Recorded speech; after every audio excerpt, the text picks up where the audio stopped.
The dreaded Osaka flu has hit Springfield with over 300 cases now reported.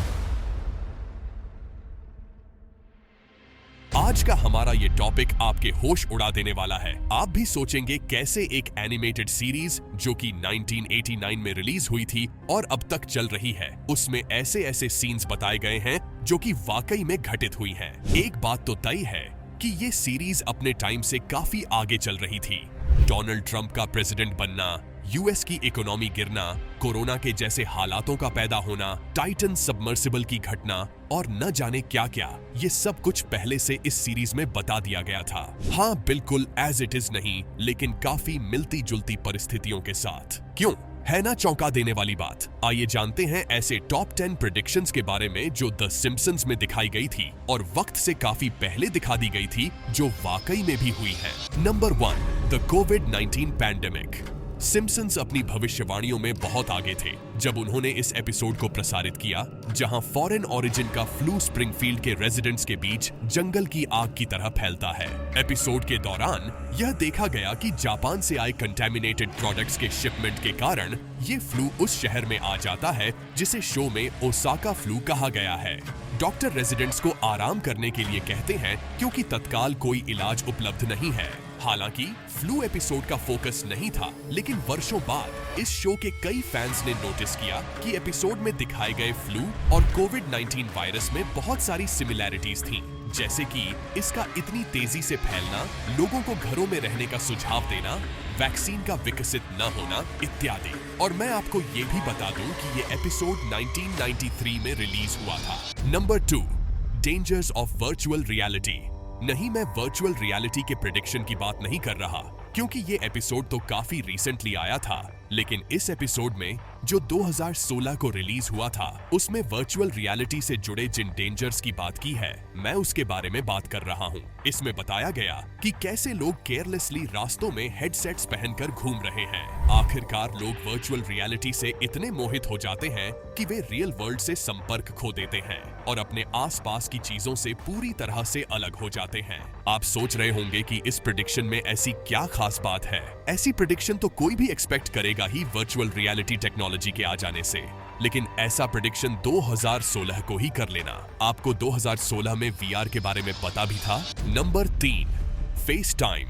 1995 में लीसा's wedding episode में लीसा एक fortune teller के पास जाती है जिसने वर्ष 2010 के लिए लिसा के भविष्य की भविष्यवाणी की थी। उसने ये बताया कि लिसा की शादी उसके कॉलेज के प्रेमी से होगी। उत्साहित होकर ये खबर बताने उसने अपनी मां को फोन किया। लिसा ने जो फोन डायल किया था उसमें एक स्क्रीन शामिल थी जो रियल टाइम में मार्ज का चेहरा दिखाती थी। गौर फरमाइएगा, यहाँ बात 1995 की हो रही है जब वीडियो कॉल या फेस टाइम नाम की कोई चीज एग्जिस्ट ही नहीं करती थी। स्काइप का आविष्कार 2003 में हुआ था। यह मुख्य रूप से कंप्यूटर पर यूज की जाने वाली कॉलिंग सेवा के रूप में काम करता था। असली फेस टाइम तो 2010 में पहली बार इंट्रोड्यूस हुई थी जब एप्पल ने घोषणा की कि उसने एप्पल यूजर्स के लिए फेस टाइम डेवलप किया है। ऐप यूजर्स को न केवल बात बल्कि उस व्यक्ति को फोन के कैमरे के माध्यम से देखने की भी अनुमति देता है जिससे वे बात कर रहे हैं, यानी कि वीडियो कॉल और फेस टाइम। 2010 और 1995, 15 सालों का गैप, और इसका अनुमान सिम्पसन्स में पहले ही लगा लिया गया था। Number 4, zombie virus outbreak. Simpsons ने 2023 के ज़ॉम्बी वायरस का प्रेडिक्शन 2009 में ही कर दिया था। कैसे? आइए आपको बताता हूँ। हाल ही में आपने खबरों में पढ़ा या सुना होगा ज़ॉम्बी वायरस के बारे में। नहीं सुना? कोई बात नहीं, हम आपको सुना देते हैं। एक episode don't have a cow Mankind में ये दिखाया गया। स्टोरी प्लॉट ये है कि वहां ग्रेड ए गाय के मांस को दूसरे गाय को खिलाया जाता है, फिर उसी कैनिबलाइज्ड गाय के मांस से हैमबर्गर बनाकर बेचा जा रहा है। उसे खाकर लोग ज़ॉम्बीज में तब्दील हो रहे हैं। तो आप सोच रहे होंगे इसका फ्यूचर प्रेडिक्शन से क्या रिलेशन? तो मैं आपको बता दूं, साइंटिस्ट्स ने हाल ही में एक वायरस पाया आर्कटिक रीजन में। ये कोई ऐसा वैसा मामूली वायरस नहीं, ये 48,500 ईयर्स पुराना डॉर्मेंट वायरस था जिसमें ऐसी बीमारी करने की क्षमता है जिसके अगेंस्ट मानव के पास कोई इम्यूनिटी नहीं है और मानव ऐसे बीमारी को रोक पाने के काबिल भी नहीं है। तो यदि इस वायरस का आउटब्रेक हो जाता है तो एक अपोकलिप्स जैसा डिजास्टर हो सकता है, क्योंकि इसके खिलाफ न हमारे पास वैक्सीन न ही कोई ट्रीटमेंट उपलब्ध है। बिल्कुल इस एपिसोड में दिखाए गए ज़ॉम्बी अपोकलिप्स की तरह, जहां मनुष्यों को वैक्सीन के एब्सेंस में बचाया नहीं जा सका। इसका एक लिंक आप इससे भी लगा सकते हैं। क्या आपने मैड काउ डिजीज के बारे में सुना है?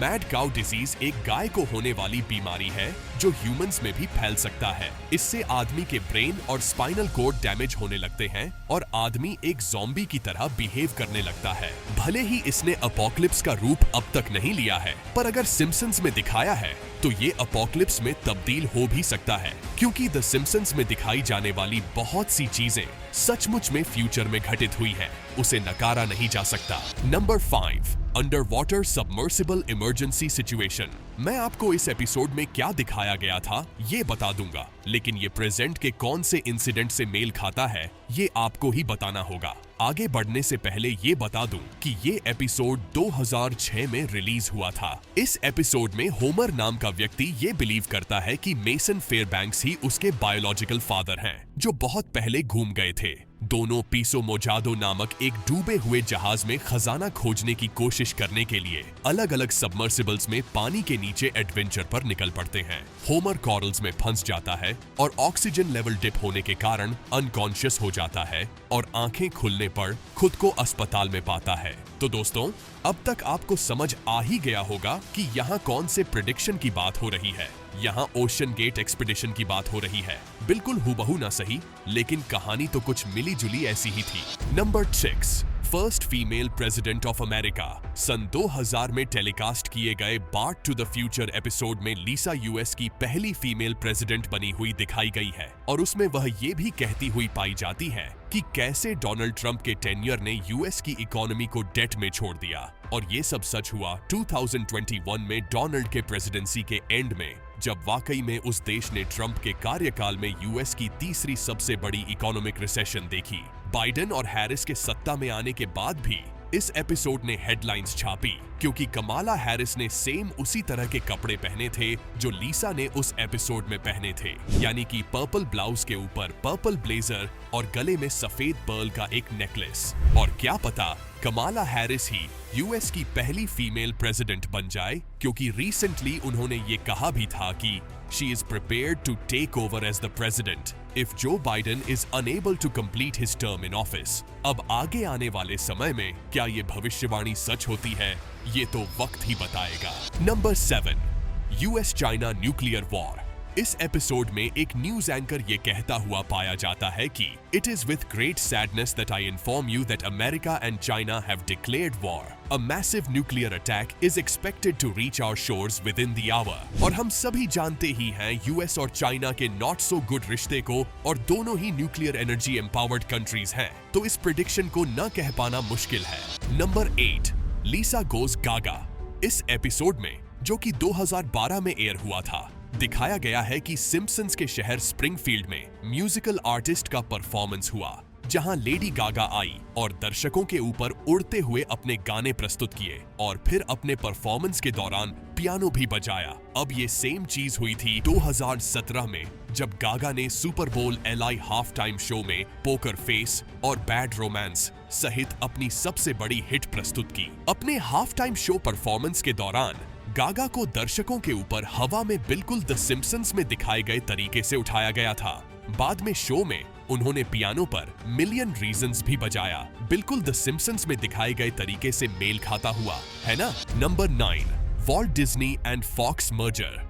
द सिम्पसन्स ने 20 साल पहले ही ये प्रिडिक्ट कर लिया था। 1998 में when you wish upon a star episode में होमर एलेक बॉल्डविन और किम बेसिंगर से मिलता है और उनके लिए काम करने का फैसला करता है। इस एपिसोड में होमर ने 20th सेंचुरी फॉक्स के अधिकारियों को अपने फोन कॉल के दौरान एक फिल्म का विचार सुझाया। एपिसोड के अगले सीन में दिखाया गया एक बिल्डिंग के सामने एक साइन बोर्ड है जिसमें ये लिखा हुआ था 20th century Fox, a division of Walt Disney को, यानी कि 20th सेंचुरी फॉक्स की ओनरशिप अब वॉल्ट डिज्नी के पास है। यह सीन अब उन फेमस चीजों में से एक है जिसकी सिम्पसन्स ने भविष्यवाणी की थी, क्योंकि मार्च 2019 में वॉल्ट डिज्नी ने सचमुच में 21st सेंचुरी फॉक्स के साथ $71 बिलियन के मर्जर की घोषणा की थी। Number 10, colonisation of Mars.